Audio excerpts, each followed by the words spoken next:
What does Avram represent?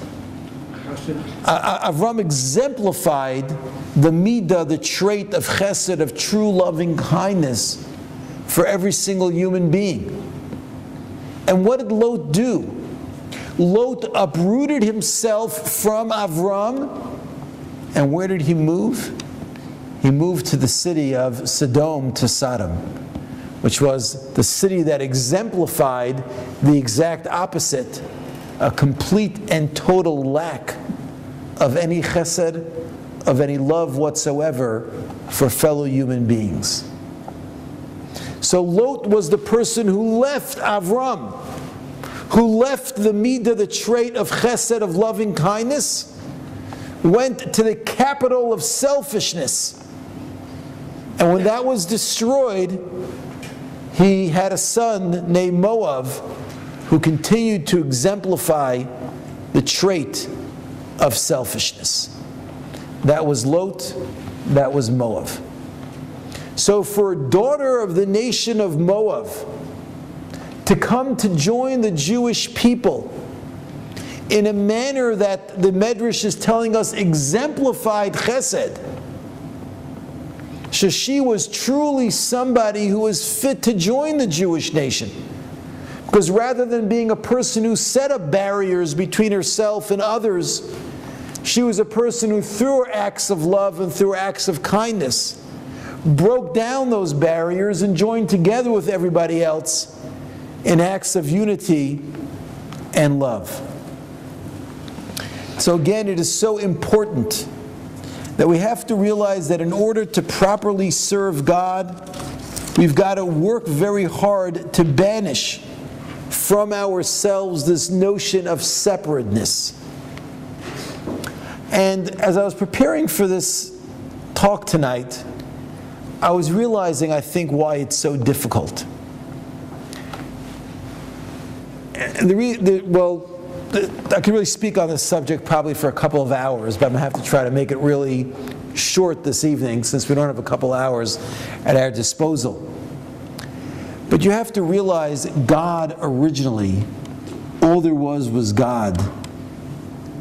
Everything in existence was in a complete and total state of unity. The crux of creation was God's making something else, was going from there just being one to all of a sudden God creating two. That's why this is such a difficult thing to do. Because when we're trying to fight against disunity, we're fighting against the very act of creation. We're fighting against everything that Olam Hazeh, that this world stands for, as we're striving to get back to God. We want to get back, as we said beforehand, to the state of unity, so we can relate to God, we can have a relationship with God. But the fact of the matter is, by doing that, we are fighting against the very forces of creation. And that's what makes it so difficult. And what makes it more difficult from a practical level is that, I don't know about the rest of you, but this is not a point which is really drummed into us from the time that we're very little children. We grow up. What are you telling me? Jackie's saying, well, kids go to school, they're taught this, that, separate, different. You're right. And it's wrong. It doesn't mean that we have to go around and say everything everybody else does is right. That's something different. Okay, if you've got a child who's misbehaving, you might be upset with the child, you might be disappointed with the child. Your love for the person who's misbehaving does not mean that you condone their behavior. Those are two different things.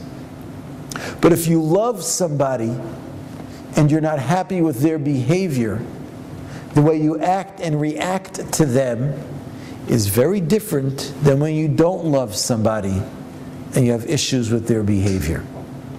Because when you love somebody and you have issues with their behavior, then any rebuke that you give, any statements or attempts at correction that you have, Every single one of them is infused with love and caring.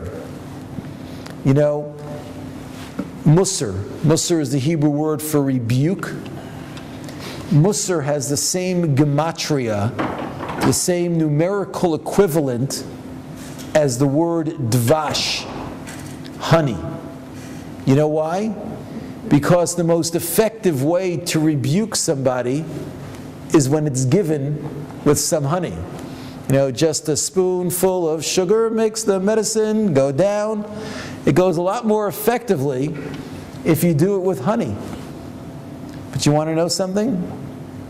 You're only going to be able to do it with honey if you're looking at the person you're talking to with an attitude and a feeling of love. The minute you've got those barriers up there, those barriers of separation, the barriers of division, whether it's because you don't think the other person is as religious as you, or whether you think they think they're better than you, or whether because they're of a different race, a different color, you don't like the dress they're wearing, whatever the silly reason is that you're putting up barriers between yourself and somebody else, the minute those barriers are up, you cannot relate to that person with any true feeling of love and any spirit of unity whatsoever. The Kabbalistic Svarim explain that when Adam Harishon, when Adam was in the Garden of Eden, it says that all of the souls were incorporated within Adam's body.